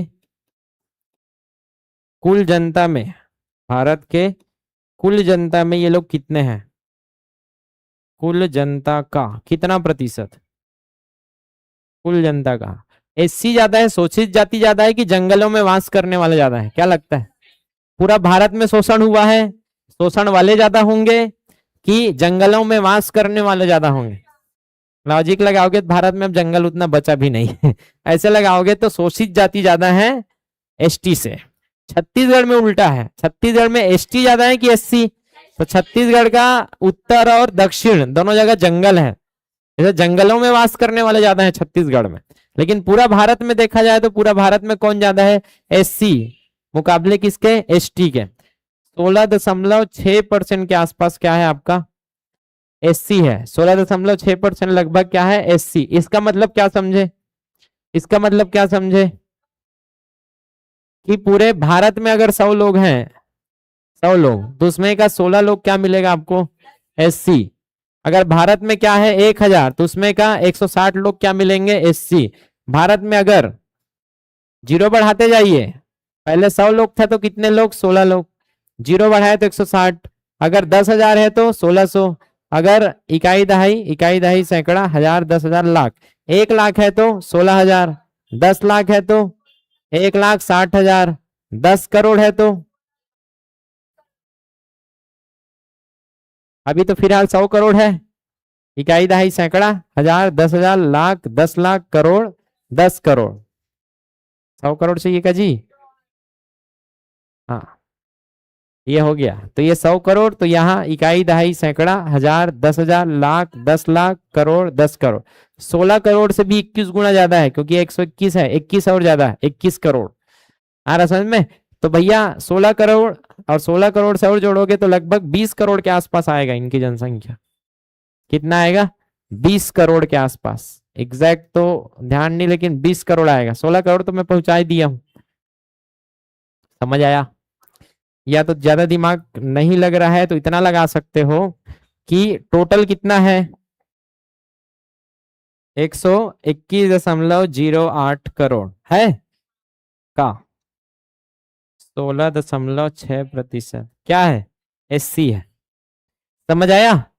एग्जैक्ट निकाल के दिखाऊं? हमको क्या चाहिए, 20 के आसपास आएगा, करके देख लो, 20 के क्या आएगा आसपास। एग्जैक्ट निकालते हैं हम लोग, 121.08, उसके बाद 54, 377 था क्या, 977, 900 गुणों क्या आएगा, गुणा 16.6 बट्टा 100, कितना आया, 20 करोड़ 1 लाख। मतलब मोटा मोटा आप याद रख सकते हो 20 करोड़। समझ में आता है इसका अर्थ? मैं रटवा सकता हूं यार, मैं आपको फील करवाते हुए निकल रहा हूं, क्यों? समझो तो पहले कि भैया एससी का मतलब क्या होता है। मतलब सर आपके जो भारत में कितने करोड़ है, 121 करोड़, 121 करोड़ के 16% जनता क्या है, एससी है, जिनका शोषण हुआ है कभी ना कभी उनके जाति का। और जब 121 करोड़ का 16% लगभग निकालोगे, 20 करोड़ के आसपास आएगा। कितना आएगा, समझ में आया? हाँ सर। तो ये कितना है, उसका आधा है, कितना है, आधा। उसका आधा मतलब वो 16.6 है, ये 8.6 है। कितना है, 8.6। तो भारत के कुल जनता का 8.6% जंगलों में वास करती। कहाँ करती है, जंगलों में वास। तो पूरे भारत का 8% निकालोगे तो कितना आएगा, चलो लॉजिक लगाइए, रीजनिंग है। 10,000, 10 करोड़। तो 121 करोड़ का कितना परसेंट निकालेंगे, 8.6%। लगभग 16% कितना आ रहा था, 20 करोड़। तो इसका आधा किए तो 20 करोड़ का आधा कितना हो जाएगा, एससी का आधा है लगभग एसटी लोग, ठीक है। 10 करोड़ 43 लाख के आसपास है। 41 है, 41 42 42 भी लिखा रहता है, देख बने बताओ क्या लिखा है। 4 1 2 8 8, चलो इतना लिख ले रहा हूं फिर। समझ आया, यहाँ तक क्लियर है। अभी जनसंख्या क्या याद किया है, 16 और 8। ये ऐसा है कि 2 4 बार पढ़े रहोगे, फील किया हो तो याद रहेगा। इसका मतलब पूरे भारत का अगर 100 पोस्ट निकलता है तो उसका कितना पोस्ट आरक्षण में चला जाता है, 16 और 8 24। 25% ST SC है पूरे भारत के, दोनों को जोड़ो। टोटल कितना परसेंट, 25%। 25% क्या है, ST SC। 16 और 8 24, 25 हो जाएगा। और जो बचे हो 75%। अगर 1931 का डाटा निकालोगे ना, कौन सा डाटा, 1931। 31 में कुछ हुआ था क्या, क्या हुआ था, जातिगत जनगणना। इसका कहना था कि पूरे भारत में 52% क्या है, ओबीसी है। 52% क्या है, ओबीसी। और अभी ST प्लस SC करके निकाला तो लगभग क्या आया, 25%। तो 77 से 80% क्या मिलेगा आपको, क्या मिलेगा, ओबीसी ST SC। तो बड़े जात वाले कितने हैं, मात्रा 20%। ऐसा नहीं है, क्योंकि 20% में दूसरे धर्म वाले भी हैं। ST SC OBC केवल हिंदू धर्म में। समझ आया, मतलब वो 20% बचा है, उसमें मुस्लिम भी आएंगे, सिख ईसाई फारसी जैन, ये लोग भी आएंगे। प्लस दूसरी बात, उसमें बड़े ब्राह्मण जाति भी आएंगे।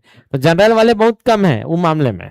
समझ में बनेगा, समझ में आता है। ये डाटा नहीं पूछा जाता क्योंकि ये डाटा बहुत पुराना है।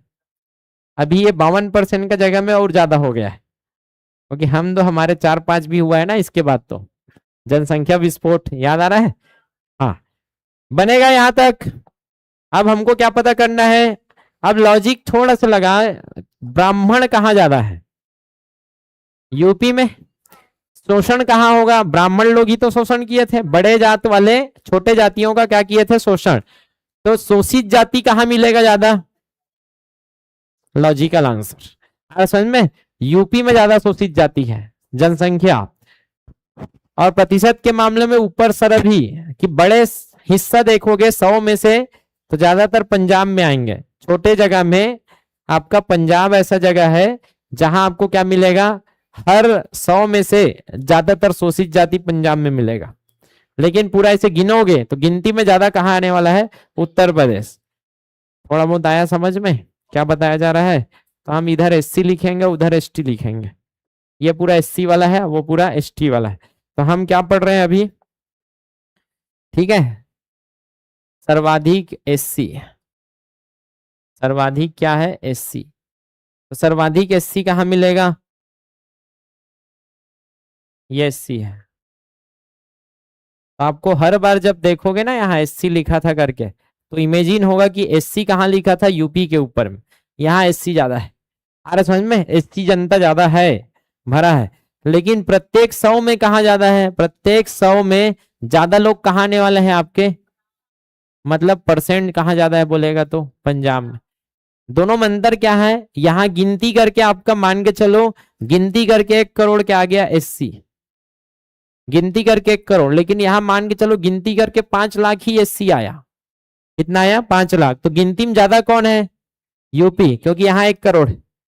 लेकिन यहाँ जनसंख्या बहुत कम है, और जनसंख्या बहुत कम है मात्र 10 लाख। ऐसे करके सोचो, उस 10 लाख में से भी 5 लाख लोग क्या है, शोषित है। तो भैया मुकाबले में हर 100 में, हर 100 में, हर 100 में ज्यादा लोग शोषित कहाँ मिलेगा, पंजाब में। लेकिन गिनती करने पर ज्यादा SC कहाँ है, उनका संख्या यहाँ है। संख्या ज्यादा होना और प्रत्येक 100 में कितने लोग शोषित है, ये दोनों में क्या है, अंतर। समझ में आ रहा है। तो संख्या क्या बताता है, पूरा ओवरऑल संख्या को बताता है। और प्रतिशत क्या बताता है, प्रत्येक 100 में कितने शोषित वहां निकलेंगे। तो ये वहां के इंटेंसिटी को बताता है, तीव्रता को, और ये वहां के जनता के संख्या को बताता है। कल और मजा आएगा, कल मैं पूरा इसका डिटेल और समझाता हूं मैं आपको, ठीक है। आज पूरा इसको खत्म करना है, थोड़ा रटते हैं जल्दी जल्दी। इतना आ गया तो कैसे याद रखेंगे, यूपी में कौन है, ब्राह्मण ज्यादा है, कौन है, तो शोषण भी कहाँ होगा ज्यादा, यही यूपी में शोषण ज्यादा हुआ है, इसलिए शोषित जाति यूपी में ज्यादा है। उत्तर में शोषण ज्यादा हुआ है, उत्तर भारत में। इतना याद हो जाएगा। इसके बाद ये हो गया न्यूनतम, न्यूनतम एससी मिजोरम। क्यों? क्योंकि यहाँ एसटी भरे हैं। कौन भरे हैं? एसटी। तो प्रतिशत बोलो या न्यूनतम, दोनों न्यूनतम मामला में आपको जाना पड़ेगा मिजोरम। मिजोरम में ज्यादातर लोग एसटी हैं, इसलिए यहां आपको एससी नहीं मिलेंगे। शोषित जनजाति सबसे कम कहाँ है ही नहीं यहाँ। आ रहा समझ में? तो मिजोरम ऐसी जगह है जहां एससी, एससी कम है। एससी क्या है? कम। क्यों कम है? इसके पीछे कारण क्या है? एसटी ज्यादा है। क्या ज्यादा है? मतलब सर अभी हम लोग क्या लिखेंगे? एसटी सर्वाधिक में हम लोग मिजोरम में जाएंगे, एसटी में। आ रहा समझ में? क्योंकि ये जंगल जगह है और जंगलों में निवास करने वाले लोग सब क्या कहलाएंगे? एसटी। क्योंकि यहाँ जंगल है सर। क्या है? जंगल। तो जहां एसटी ज्यादा है, 100 लोग थे, 94 लोग तो एसटी हो गए। 100 में से 94 लोग एसटी हो गए हैं, तो बचे हो कितना? 6 लोग। तो कम तो हो जाएंगे ऑटोमेटिक। आ रहा समझ में? तो ये आपको ध्यान में रखना। पहले तो एससी का पूरा क्राइटेरिया समझ आया कि मिजोरम में क्या है? एससी कम है, परसेंटेज भी कम है। कहाँ? तो एससी कम कहाँ है या 80% कम है? कहाँ? मिजोरम में। सबसे ज्यादा यूपी में है और सबसे ज्यादा परसेंटेज कहाँ है? पंजाब में। बनेगा यहां तक? ये हो गया आपका एससी का डाटा। शून्य एससी, बिल्कुल एससी नहीं है। कहाँ एससी नहीं है? नागालैंड, अरुणाचल, लक्षद्वीप। पहले तो ये देखो, ये 7 सिस्टर है, ठीक है। फिर लक्षद्वीप और अंडमान एवं निकोबार, मतलब दोनों साइड एसटी ज्यादा है, इसलिए क्या नहीं है? एससी नहीं है। और नागालैंड अरुणाचल में भी एससी नहीं है। तो बिल्कुल भी एससी कहाँ नहीं मिलेगा? नागालैंड और अरुणाचल में। ये भाई साहब के पास है ही नहीं, एससी ही नहीं है। कहाँ? नागालैंड और अरुणाचल में। और कहाँ एससी नहीं है? एससी नहीं है, एससी नहीं है। और यहां भी एससी नहीं है। तो दोनों जगह एससी नहीं है और ऊपर राज्यों में एससी, बिल्कुल एससी नहीं है, बिल्कुल भी नहीं है। और कम कहाँ है? थोड़ा बहुत है तो मिजोरम में, उससे सब जगह ज्यादा मिलेगा। और सबसे ज्यादा कहाँ मिलेगा? यूपी में। और हर 100 में ज्यादा कहाँ मिलेगा? पंजाब में। यह हो गया किसके बारे में? एससी के बारे में। अब एसटी के बारे में देखते हैं। एसटी में सर्वाधिक, जंगल सर्वाधिक कहाँ मिलता है? फेफड़ा मध्य में है। कहाँ है? मध्य में। तो मध्यम जनजाति ज्यादा है। मध्य प्रदेश में क्या आएगा? जनजाति ज्यादा। फिर प्रतिशत, लक्षद्वीप में सबसे ज्यादा प्रतिशत है। और राज्य में देखोगे तो मिजोरम में सबसे ज्यादा है, क्योंकि लक्षद्वीप क्या है? यूटी है। देखो 94% यहाँ एसटी है। 100 में से 94 लोग एसटी मिलेंगे आपको। कहाँ? लक्षद्वीप बोलो या मिजोरम बोलो, दोनों जगह 94 है। और दोनों में झगड़ा हुई तो कौन जीती? लक्षद्वीप जीती। लेकिन गिनती करोगे तो सबसे ज्यादा गिनती कहाँ आएगा? क्योंकि यहाँ जनसंख्या कम है। भले यहाँ 100 लोग हैं, यहाँ क्या है? 200 लोग हैं। टोटल कितने हैं? टोटल मान के चलो 500 लोग। इस 500 में 200 लोग एसटी है मान के चलो, या 1000 लोग हैं। टोटल कितने हैं? 1000। अब 1000 में से 200 लोग एसटी हैं। यहाँ उल्टा है, यहाँ मात्र 100 लोग हैं। मात्र कितने लोग हैं? 100। लेकिन उस 100 में से 94 लोग एसटी है। तो यहाँ एसटी परसेंट ज्यादा आया और यहाँ एसटी संख्या ज्यादा आया। संख्या समझ आ रहा है? परसेंट निकालो कितना आएगा? परसेंट कम आएगा। देखो 1000 में 200 कम आएगा परसेंट। 1000 लोग में मात्र 200 लोग हैं। लेकिन गिनती में देखो, गिनती में कौन बड़ा आ रहा है? ये। लेकिन परसेंट में कौन बड़ा आ रहा है? ये। हिस्सा बताता है जनसंख्या का कितना बड़ा भाग एसटी है। तो जनसंख्या का बड़ा हिस्सा क्या है? एसटी है। जनसंख्या का बड़ा हिस्सा एसटी है। और यहाँ जनसंख्या ज्यादा है, इसका मतलब ये नहीं है कि जनता का बड़ा हिस्सा आपका एसटी है। जनता का कितना हिस्सा एसटी है ये कौन बताता है? आपका परसेंटेज। तो इसका मतलब आप देखोगे यहाँ मैप में क्या देख रहे थे? एसटी देख रहे थे ना। एसटी में आप जाओ, यहाँ कहाँ ज्यादा मिलेगा एसटी? मध्य में। यहाँ एसटी ज्यादा है। क्यों? जंगल ज्यादा है, एसटी ज्यादा है, एसटी ज्यादा। लेकिन परसेंट के मामला में एसटी कहाँ ज्यादा है? लक्षद्वीप। कितना परसेंट? 8%। इसके बाद कहाँ जाना है? मिजोरम। राज्यों में सबसे ज्यादा पूछे तो राज्यों में ST% है 94.5 है कि 6, 4 है, 4, इससे कम। इसका मतलब 94% मतलब बहुत बड़ा हिस्सा, बहुत बड़ा हिस्सा मतलब 100 में से, हर 100 में से 94 लोग आपको ST मिलेगा। लेकिन संख्या गिनोगे तो कम आएगा क्योंकि जनसंख्या कम है। संख्या गिनोगे तो ज्यादा जाति कहाँ निवास करता है जंगल में, ये लोग। लेकिन संख्या के मुकाबले कम है यहाँ। जितना मध्य प्रदेश में अगर मान के चलो 2 करोड़ लोग हैं, 2 करोड़ में कम लोग आ जाएंगे लोग। तो बहुत बड़ी जनसंख्या का हिस्सा, छोटा हिस्सा क्या है, ST है। लेकिन यहाँ जितनी जनसंख्या उसका बहुत बड़ा हिस्सा क्या आ जाता है, ST। ST मतलब ये क्या बताता है आपका, जनसंख्या का बड़ा हिस्सा क्या है, ST है। जनसंख्या का बड़ा हिस्सा क्या मिलेगा, ST। तो हिस्सा बताता है आपका क्या, परसेंटेज। तो उसके बाद इधर आ जाएगा आपका मिजोरम। और बिल्कुल कम है, कम। SC जहां ज्यादा है वहां क्या होगा, SC ज्यादा है वहां ST कम है। SC कहाँ ज्यादा है, यूपी में, तो वहां ST कम मिलेगा। उसके बाद तमिलनाडु और बिहार, तो यहाँ ST क्या है, ST% कम है। और जनसंख्या में तो न्यूनतम कहाँ जाएगा, ST बिल्कुल नहीं है। कहाँ, पंजाब, हरियाणा, चंडीगढ़, दिल्ली और पुदुचेरी बिल्कुल भी क्या नहीं है, ST नहीं है, बिल्कुल भी ST नहीं है।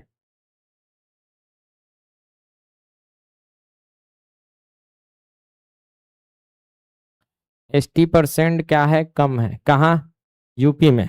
ठीक है, बिल्कुल भी ST नहीं है, ध्यान रखना। ये ST वाले मैप है। ST वाले मैप में मैं कहाँ काट रहा हूं, देखो यहाँ एक भी ST नहीं मिलेगा। यहाँ जंगलों में निवास करने वाले कोई नहीं है। ऐसा क्यों है, क्योंकि यहाँ जंगल ही नहीं है। आ रहे समझ में। पंजाब हरियाणा में हरित क्रांति हुआ था, पूरा जंगल को उड़ा दिए हैं लोग। जंगल ही नहीं है तो जंगल में वास करने वाले कहाँ रहेंगे। वैसे ही कहाँ है, पुदुचेरी। पुदुचेरी में भी क्या नहीं है, पुदुचेरी में भी ST नहीं है, ST नहीं है। दिल्ली भी कहाँ आता है आपके, जंगल नहीं है तो वहां भी ST नहीं है। तो यहाँ दिल्ली, हरियाणा, पंजाब और चंडीगढ़, ये 4 जगह आपका क्या नहीं है, ST नहीं है। और पुदुचेरी में भी क्या नहीं है, ST। सर्वाधिक ST बीच में विराजमान है आपके। ज्यादा जंगल है तो ज्यादा ST, कम जंगल तो नो ST। ST% कम कहाँ है आपके, यूपी में। ST% ज्यादा कहाँ मिलेगा, लक्षद्वीप। ST% ज्यादा कहाँ मिलेगा, मिजोरम। ये हो गया ST का डाटा, सर्वाधिक ST, सर्वाधिक ST का डाटा, या न्यूनतम भी बोल सकते हो। ठीक, अब ये तो मैपिंग हो गया, हम नोट्स में भी डाल देते हैं आपके लिए। चलिए बताइए, पहले SC का देख रहे हैं। SC में हम सर्वाधिक देखते हैं। SC में क्या देख रहे हैं, सर्वाधिक संख्या कहाँ मिलेगा, सर्वाधिक संख्या यूपी जाना पड़ेगा। कहाँ जाएंगे, उत्तर प्रदेश। सर्वाधिक संख्या कहाँ मिलेगा, शोषित वालों का, उत्तर प्रदेश में शोषित है सबसे ज्यादा। ठीक, सर्वाधिक ST मध्य प्रदेश। शब्द सर्वाधिक ST कहाँ है, मध्य प्रदेश। या तो आप अलग अलग याद रखना, पहले SC को डील कर लो फिर ST को डील करना। एक साथ करोगे तो कंफ्यूज हो जाओगे। कैसे सर, पहले SC की बात करते हैं। सर्वाधिक संख्या में शोषित जाति कहाँ मिलेगा, सर्वाधिक संख्या में शोषित जाति आपके यूपी में है। सर्वाधिक प्रतिशत, सर्वाधिक प्रतिशत में क्या आ जाएगा, पंजाब आ जाएगा। पंजाब में क्या है, सर्वाधिक प्रतिशत में क्या है, SC है। ये हो गया सर्वाधिक, ये क्या हो गया, सर्वाधिक। ठीक है, अब क्या आएगा, न्यूनतम। न्यूनतम SC, और न्यूनतम के मामले में न्यूनतम SC। न्यूनतम SC में क्या आ जाएगा, मिजोरम। मिजोरम, मिजोरम में SC क्या है, कम है। ठीक है, और न्यूनतम क्या आ जाएगा, परसेंट। इसमें क्या लिए थे, मिजोरम। तो परसेंट बोलो या संख्या बोलो, दोनों में क्या है, मिजोरम में SC क्या है, कम है। ठीक है, उसके बाद बिल्कुल नहीं है, SC 0। SC क्या है, 0 है, SC 0 है। तो मैप को इमेजिन करो तो याद आएगा, मैप को इमेजिन करो। नागालैंड में बिल्कुल नहीं है, नागालैंड में बिल्कुल नहीं है SC। अरुणाचल में नहीं है SC। और कहाँ नहीं है, लक्षद्वीप में SC नहीं है। और इधर देखो, अंडमान में क्या नहीं है, SC नहीं है। तो ऐसे करके हमने याद किया है अभी, ठीक है। इसके बाद एमपी, एमपी हो गया। सर्वाधिक एसटी परसेंट कहाँ है? सर्वाधिक एसटी परसेंट है लक्षद्वीप। क्या लेंगे? लक्षद्वीप। और लक्षद्वीप आंसर में नहीं है, इसका मतलब समझते हो? 100 में से 94 लोग क्या है? एसटी है। लक्षद्वीप नहीं है तो मिजोरम खोजो, मिजोरम। ठीक। इधर न्यूनतम, न्यूनतम एसटी कहाँ है? परसेंट है। न्यूनतम एसटी परसेंट, न्यूनतम एसटी परसेंट क्या ले लेना? यूपी, तमिलनाडु, बिहार। यूपी का तो याद ही रखना, क्यों? क्योंकि यूपी में ज्यादा शोषित है, ज्यादा एससी है तो कम क्या है? एसटी है, ठीक है। और बिल्कुल भी नहीं है एसटी, जीरो, एसटी जीरो है। तो पंजाब है, मैप याद करो, मैप। पंजाब, हरियाणा, चंडीगढ़, दिल्ली और पुदुचेरी। ये डाटा बहुत इंपॉर्टेंट है इस पेज का, इतने डाटा घूम फिर के आएगा। और एमसीक्यू में कुछ डाटा नया मिल जाता है तो आप डाल लेना, ठीक है। ये हो गया आपका पूरा जनगणना किससे जुड़ा हुआ? एसटी और एससी से। नेक्स्ट होगा धर्म, और कल मैं थोड़ा सा और सिखाऊंगा आपका ग्रामीण वामीण, फिर एमसीक्यू करेंगे। इसका एमसीक्यू करवाना पड़ेगा मुझको क्योंकि घुमा के पूछता है पूरा। जय हिंद, जय छत्तीसगढ़। दोस्तों, अगर आपने ये वीडियो यहाँ तक देख लिया है, इसका मतलब हमारे पढ़ाने का तरीका आपको समझ आ गया होगा कि हमारा काम केवल पढ़ाना नहीं है, बल्कि आपको गवर्नमेंट जॉब के लिए तैयार करना है। यहाँ ये जो शिखर एजुकेशन का ये रास्ता हमने तैयार किया है, इसके लिए हमको 7 साल से ज्यादा समय लग गया है। ये पूरा फुल्ली डिजाइन कोर्स है। हमने 7 साल से जो बच्चे को जो जरूरत है ना, उसको एनालिसिस किया, जो भी चाहिए। बचपन से मेरे पढ़ाने का इंटरेस्ट था, इसलिए मैंने बहुत सारे जॉब छोड़कर केवल इसी लाइफ को चुना कि मैं पढ़ाऊंगा, और पढ़ाऊंगा तो मैं तैयार करूंगा आपको। अगर आप भी भटक चुके हो, ऐसे जगह से पढ़ो जहां आपको डायरेक्ट रास्ता मिले। तो हमने कैसा रास्ता बनाया? अगर हमारा रास्ता पसंद आए तो आप हमारे रास्ते को ज्वाइन कर सकते हो। सर, शून्य से शिखर तक पहुंचने का ये ब्लूप्रिंट तैयार है। ये फुल्ली डिजाइंड कोर्स आपको मिलने वाला है। सिलेबस ट्रैकर आपको मिलेगा। सबसे पहले आपको रास्ता क्लियर होगा कि कहां जाना है। ये सिलेबस के साथ आप निकलोगे। क्लासेस तो हमारा देखा ही होगा, नहीं देखा तो यूट्यूब में बहुत सारी क्लासेस पढ़ा है। यूट्यूब हमारा आपके तक पहुंचने का एक रास्ता था। केवल यूट्यूब के भरोसे अगर तैयारी हो जाता तो हम कोर्स डिजाइन ही क्यों करते? कोर्स में फुल्ली डिजाइंड आपको हर चीज एक जगह मिलेगा। क्लासेस केवल पढ़ाने का नहीं, केवल हमने तैयार किया है इसको, पूरा डिजाइंड है ये। उसके बाद हमने नोट्स पूरा क्लासेस का आपको नोट्स मिलेगा। A4 प्रिंटेबल नोट्स, जिसको आप प्रिंट करा पाओगे। मेरा ही हैंड रिटन नोट्स मिलेगा। बुक वगैरह का मैं कॉपी पेस्ट करके जेमिनी को बोल के नहीं बनवा दिया है मैंने, पूरा मेहनत का है ये मेरा। क्लियर है? एमसीक्यू प्रैक्टिस सर केवल पढ़ने वाला, केवल नोट्स वाला कुछ नहीं कर पाएगा। अभी एमसीक्यू लगाना पड़ेगा। और वो एमसीक्यू कहां से लगाओगे? हर टॉपिक पीछे हमने एमसीक्यू का डिजाइन किया है। टेस्ट, हर वीकली टेस्ट लेते हैं। ये फुल्ली डिजाइन कोर्स केवल पढ़ा के नहीं छोड़ेंगे।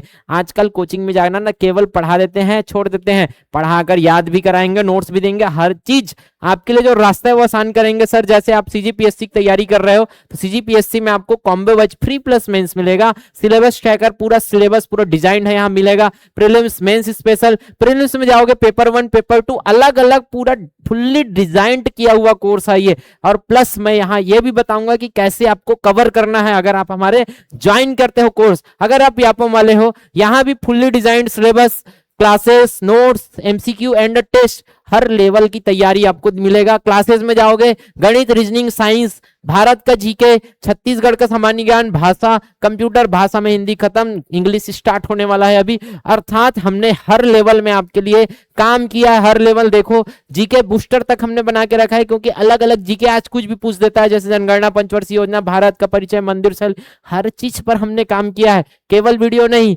नोट्स मिलेगा उसके साथ, वीडियो के साथ नोट्स अटैच है। अगर वीडियो है तो उसके नीचे नोट्स, उसके नीचे उसका प्रैक्टिस क्वेश्चन। हर लेवल में हम काम करेंगे। डबल प्रैक्टिस क्यों है सर? उसका पीवाईक्यू अलग से और उसका प्रैक्टिस क्वेश्चन जो संभावित मॉडल आंसर हो सकता है, model question. Classes, notes, MCQ, classes, notes, MCQ, ये आगे के बैच का पूरा रणनीति होने वाला है। अगर आपको लगता है कि आप ये सब काम अगर सेल्फ स्टडी में कर सकते हो तो आप बढ़िया कीजिए। लेकिन मैं अगर बोलता हूं कि आप ये जो 1 साल जो अपना प्रिपरेशन को देने वाले हो, याद रखना, बेस्ट जगह से पढ़िए। मैं ये नहीं बोल रहा हूं मैं बेस्ट हूं, लेकिन हमने प्रयास किया है बेस्ट बनाने का। अगर आपको लगता है कि कुछ पैसों से आप ये रास्ता खरीद सको, याद रखना जैसे हम बमलेश्वरी माता तक चढ़ाई चढ़ने जाते हैं तो एक रास्ता होता है सीढ़ी चढ़ने का और एक रहता है उड़न खटोला। अगर जल्दी पहुंचना है तो आपको ऐसे रास्ता अपनाना होगा जो आपको साइंस से सक्सेस की ओर ले जाए, और भटकते रह जाओगे। बेस्ट आंसर है समय का सदुपयोग करो। ये आपका निवेश है आगे। एक महीने की सैलरी 50,000 मिलेगा ना, लाखों की सैलरी आने वाली है आगे। उसके लिए ये मत सोचो 2-4 हजार के लिए 200 रुपया में आप ऐसे कोर्स को ज्वाइन करते हो जो फालतू का है। मैं ये नहीं बोल रहा हूँ दूसरे को फालतू, लेकिन मैं खुद देखा हूँ यार, मेरे को खुद पता है, आपको भी खुद पता है। 2-4 दिन ऐसा प्रिपरेशन मत करो, ये पढ़ाई का निवेश सही जगह। मैं ये नहीं बोल रहा हूँ कि मेरे तरफ ही करो, जहां से बेस्ट मिले वहां से करो, लेकिन यूट्यूब के भरोसे मत बैठना। यूट्यूब केवल पढ़ाने का वीडियो दे सकता है, लेकिन हर लेवल में आपको तैयारी नहीं करा सकता। स्मार्ट तैयारी करना है ना, इस समय का सदुपयोग करो, बेस्ट कोचिंग सुनो और बेस्ट कोच के साथ अपना प्रिपरेशन स्टार्ट करो। याद रखना, सरकारी नौकरी की पढ़ाई नहीं होती, सरकारी नौकरी की तैयारी होती है। ये युद्ध है, इस युद्ध में 200 पोस्ट मामूली, 200 भी ज्यादा बोल देता हूं, आजकल 50-100 पोस्ट निकलता है यार, उसमें आपको जीतना है। ऐसे जगह से जीतना पड़ेगा, ऐसा सही तरीके से तैयारी करोगे तब जाके कहीं मिलेगा, तब जाके कहीं मिलेगा। अगर आपको हमारा कुछ समझ आ गया होगा कि हम कैसे कर रहे हैं तो आपका बिल्कुल स्वागत है। आइए मिलकर तैयारी करते हैं, और कुछ अगर हमसे शिकायत हो तो कमेंट में बताइए, हम उसको भी पूरा करने का प्रयास करेंगे। हमारे पढ़ाने का तरीका कैसा रहा उसको भी कमेंट में बताइए, और कोई भी आपके दोस्त यार हो बिल्कुल शेयर कीजिए। आपका कमेंट पढ़ के हमको अच्छा लगता है, प्रोत्साहन मिलता है। यहाँ तक वीडियो देखने के लिए बहुत बहुत धन्यवाद। आपके भविष्य की हार्दिक शुभकामनाएं।